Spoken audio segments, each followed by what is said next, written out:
Fans అందరిని చిన్న చూపు చూస్తున్నారు. ఫ్యాన్స్‌ని ఎవరు గౌరవించట్లేదు. ఎప్పటికైనా ఫ్యాన్ అనేవాడు గొప్పవాడు అవ్వాలి. అయితే అందరూ ఈ హీరోని గౌరవిస్తారో, ఫ్యాన్‌కి గౌరవం వస్తదనేది నాకు చిన్నప్పుడు నా లైఫ్ చూసుకున్నట్టు అనిపించింది ఈ సినిమా చూస్తే. అందుకే నేను జర్నలిస్ట్ అయ్యాను, ప్రొడ్యూసర్ అయ్యాను, వాటెవర్ ఏమైనా సరే నేను నమ్మిన నా హీరో గౌరవం తీసుకురావాలనేదే అభిమానిగా నా ఇది. సో ఈ సినిమా చూసుకుంటే నా జీవితం. అలాగే చిరంజీవి గారు అవ్వచ్చు, బాలకృష్ణ గారు అవ్వచ్చు, ప్రభాస్ గారు అవ్వచ్చు, తారక్ గారు అవ్వచ్చు, మహేష్ బాబు గారు అవ్వచ్చు, అల్లు అర్జున్ గారు అవ్వచ్చు, ఇంకా ఎంతోమంది హీరోలు. ఎవరి అయినా సరే హీరోలందరూ కూడా ఇన్స్పైర్ అయ్యేది. ఎవరి ఫ్యాన్ అయినా సరే మనం ఏమీ ఆశించకుండా ఆ హీరో బాగుండాలి.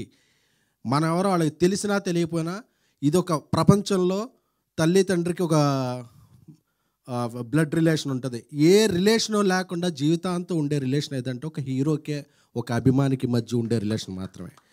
అలాంటి రిలేషన్, గొప్ప రిలేషన్ని ఈ సినిమాలో చూపించిన గొప్ప గొప్ప సీన్లకి ఎవ్రీ ఫ్యాన్ కనెక్ట్ అవుతారు. మహేష్ గారికి నాకు ఆయన ముందు నుంచి తెలుసు. ఆయన రాసిన కథకి చాలా చాలా హ్యాట్స్ ఆఫ్. ఆయన తీసిన విధానాన్ని, సంగీత దర్శకులు మంచి మ్యూజిక్ అందించి